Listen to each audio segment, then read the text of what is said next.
दोस्तों सब्सक्राइब कीजिए अपने YouTube चैनल फिजिक्स वेव को। बेल आइकन को दबाना ना भूलें ताकि अपकमिंग वीडियोस के नोटिफिकेशन आपको समय पे मिलते रहें। आइए जुड़िए मेरे साथ और जानिए अपनी प्राचीन संस्कृति के बारे में। वीडियो को अंत तक जरूर देखें ताकि आपको संपूर्ण जानकारी मिल सके। चेष्टा बको ध्यानम स्वान निद्रा तथैव च अल्पाहारी गृह त्यागी इति विद्यार्थी पंच लक्षणम। स्वागत है स्टूडेंट्स आपका अपने YouTube चैनल फिजिक्स वेब में। मैं यशपाल सिंह आपका स्वागत करता हूं। बड़ी विडंबना है कि हमने भारत देश में जन्म लिया है, उसके बावजूद हम अपनी भारतीय संस्कृति को भूलते जा रहे हैं। पहले हमारी जो राष्ट्रभाषा थी वो संस्कृत थी। वैसे तो हिंदी है लेकिन प्राचीन जो हमारी भाषा है वो संस्कृत है। और उसमें एक विद्यार्थी के अंदर कैसे कैसे लक्षण होने चाहिए उसके लिए हमें एक श्लोक बताया गया। बट अभी जो हमारा वर्तमान का ये जो शिक्षा पद्धति चल रही है इसमें बड़ी विडंबना है कि वो हमारी जो पुरानी संस्कृति है उसको भूलते जा रहे हैं। हमें नए चीज़ें पढ़ाई जा रही है लेकिन हमारी जो जड़ें हैं, हमारी जो मूल है उसको हम भूलते जा रहे हैं। तो इसलिए आज मैं आपके सामने उसी श्लोक को लेकर आया हूँ जिससे कि आप एक विद्यार्थी हैं और आपके अंदर क्या क्या लक्षण होने चाहिए, क्या क्या आपके अंदर क्वालिटीज़ होनी चाहिए, आप उसको पता लगा सकेंगे। तो देखिए, काक चेष्टा बको ध्यानम स्वान निद्रा तथैव च अल्पाहारी गृह त्यागी विद्यार्थी पंच लक्षणम। यानी एक विद्यार्थी के अंदर 5 लक्षण होने चाहिए। 5 लक्षण कैसे हैं कि काक चेष्टा यानी विद्यार्थी को हमेशा जिज्ञासु प्रवृत्ति का होना चाहिए। जिस प्रकार एक कौवा हमेशा चेष्टा करता है, कुछ भी चीज़ होती है उसको, जैसे आप उसके सामने रोटी ले जाइए वो झटके से आएगा और आपके हाथ से छीन के ले जाएगा, तो हमेशा वो चेष्टा करता है। उसको बिल्कुल भी डर नहीं होता है कि मैं उसके पास जा रहा हूँ, वो मुझे मार भी तो सकता है, बट वो बिल्कुल डरता नहीं है, वो हमेशा चेष्टा करता है। इसी प्रकार हर विद्यार्थी के अंदर कोई ना कोई हर चीज़ को कि ये चीज़ ऐसे क्यों हुई, ये क्यों हुआ, हर चीज़ को जानने की जिज्ञासा रहनी चाहिए।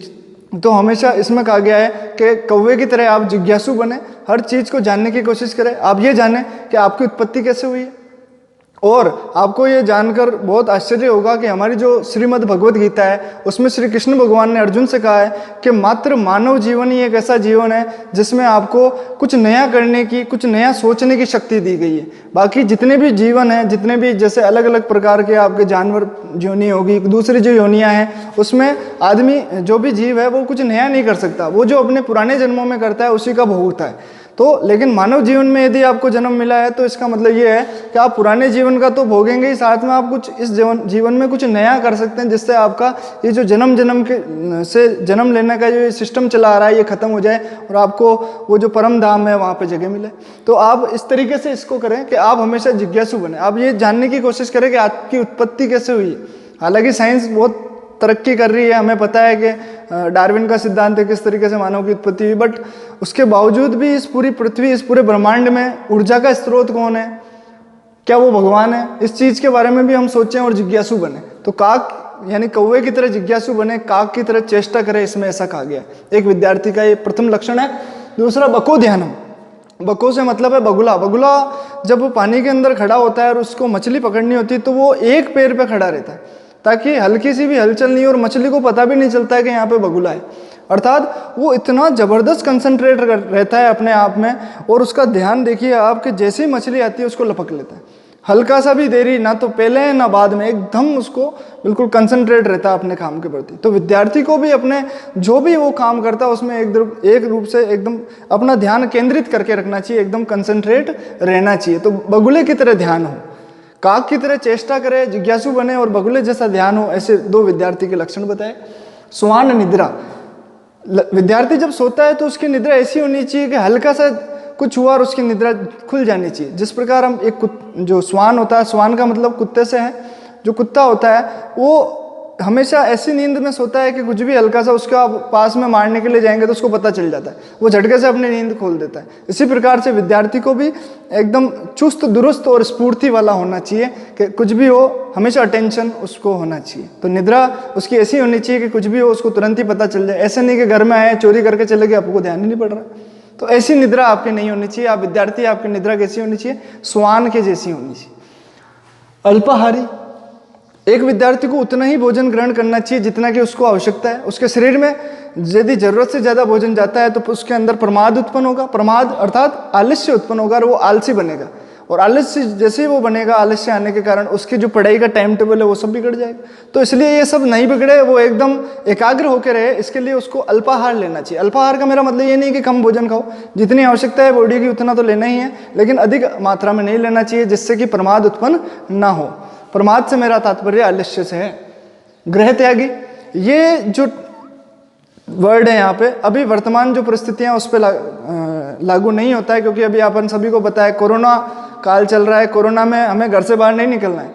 तो इसमें एक आ गया है कि विद्यार्थी को गृह त्याग करना चाहिए, उसके अंदर गृह त्याग करने की भावना होनी चाहिए कि मुझे कुछ सीखना है तो मुझे अपने घर से बाहर जाके सीख के मैं आऊँगा। लेकिन अभी जिस प्रकार की परिस्थितियाँ हैं, आपको घर में ही रहना है, सेफ रहना है एकदम, तो घर में रह के ही सीखें। लेकिन जब भी ये समय खत्म हो, आपको ऐसा भी होना चाहिए, आपके अंदर ये होना चाहिए कि मैं बाहर जाके भी पढ़ सकता हूँ, अकेले रह सकता हूँ, मैं अपना ध्यान खुद रख सकता हूँ। ऐसे नहीं कि मैं तो मेरी मम्मी के बिना रह ही नहीं सकता, मेरा खाना कौन बनाएगा। दूसरों पे निर्भर ना रहे, आत्मनिर्भर बने। आत्मनिर्भर बने, आपको रोटी बनाना आना चाहिए, आपको अपने कपड़े धोना आना चाहिए, आपको बर्तन धोना आना चाहिए, हर चीज़ आपको आनी चाहिए, जिससे कि आप कभी भी बाहर जब पढ़ने के लिए जाते हैं तो आप अपना जो खुद की जो जिम्मेदारी है वो खुद निभा सके, आप किसी दूसरे पर निर्भर ना रहे। नहीं तो आपको हॉस्टल का खाना खाना पड़ेगा, आपकी सेहत बिगड़ेगी।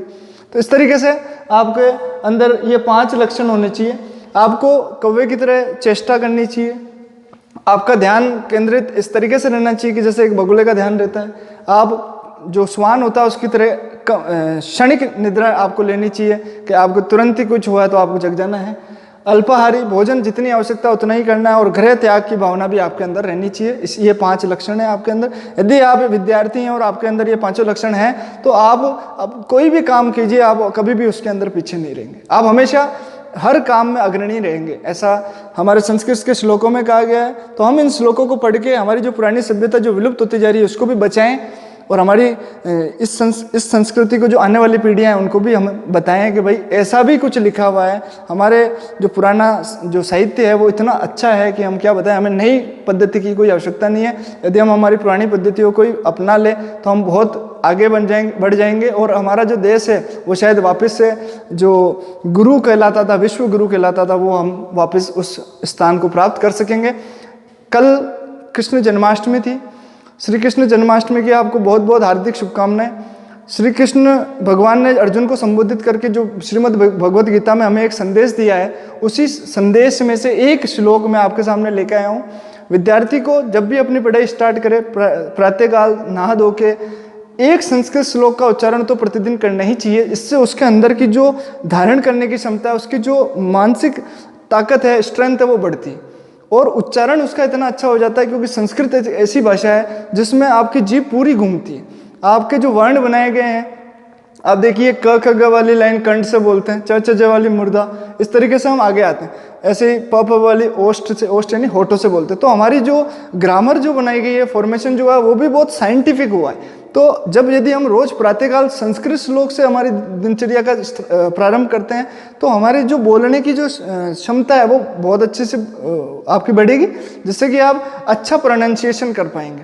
आपकी किसी भी भाषा, अंग्रेजी बोलनी, हिंदी बोलनी, उससे पहले आप एक बार संस्कृत बोल लीजिए, तो संस्कृत बोलने से आपका पूरा मुंह खुल जाएगा और आप बोल पाएंगे, आप हिचकेंगे नहीं कोई भी वर्ड को बोलने से पहले।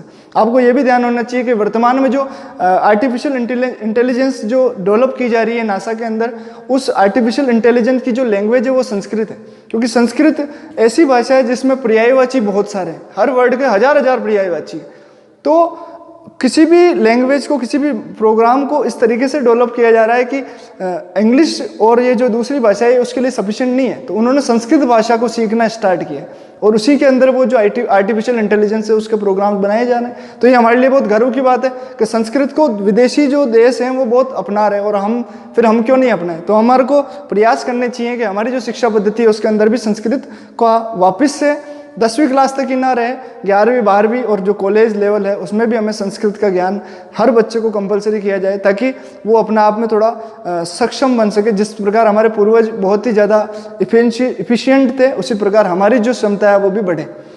तो श्रीमद् भगवत गीता के पंचदशोध्याय अध्याय 15 में श्लोक नंबर 5 में विद्यार्थी के लिए कुछ कहा गया है। हालांकि विद्यार्थी के लिए तो नहीं कहा गया, पूरी दुनिया के लिए कहा गया है तो, लेकिन मैं अर्जुन को एक विद्यार्थी मानता हूँ यहाँ पे, और अर्जुन को विद्यार्थी मान के जब मैं इस श्लोक का जब अर्थ अनुवाद करता हूँ तो मुझे लगता है कि ये श्लोक विद्यार्थी के लिए, जीवन के लिए बहुत ही आवश्यक है। हालांकि ये जो श्लोक है मुझे हमारे प्रधानाचार्य श्री महावीर जी भट्ट ने इसका उच्चारण करना सिखाया है, तो मैं कोशिश करूँगा इसको बहुत अच्छे से आपको भी सिखा सकूँ।